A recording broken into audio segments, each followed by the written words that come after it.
Здравейте! Искам да ви покажа ремонт на баня, който направихме в ЖК Стрелбище. Ето началото, как изглежда преди ние да влезнем и да започнем ремонта. Различни. Тук виждате началото, смяна на водопровода, след като сме премахнали всичко старо, и замазка след това се нанася, подготвят се стени, сменят се тръби.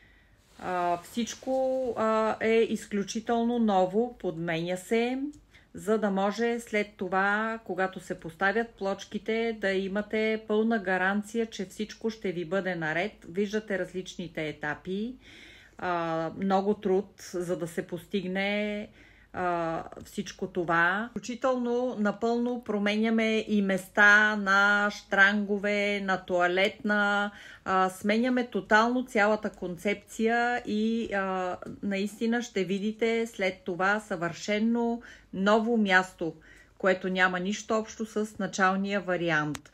Тук имаме вграждане на бойлер, затваря се всичко това нещо с гипсокартон, за да може да бъде всичко прибрано, стилно и подредено вътре в банята. Това тук са различните етапи от поставяне на плочките. На пода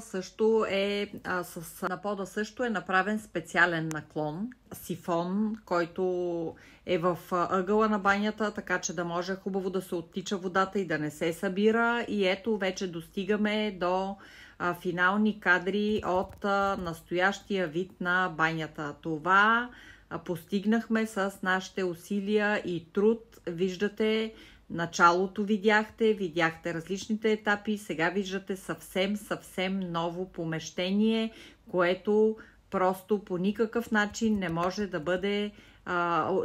бъде установена прилика с началото.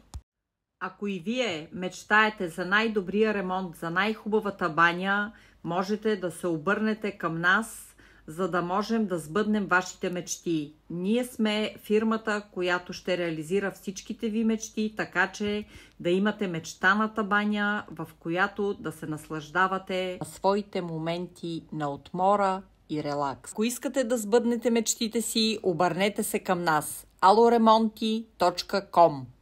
Какво казва нашия клиент за своята нова баня? Здравейте, аз съм от aloremonti.com.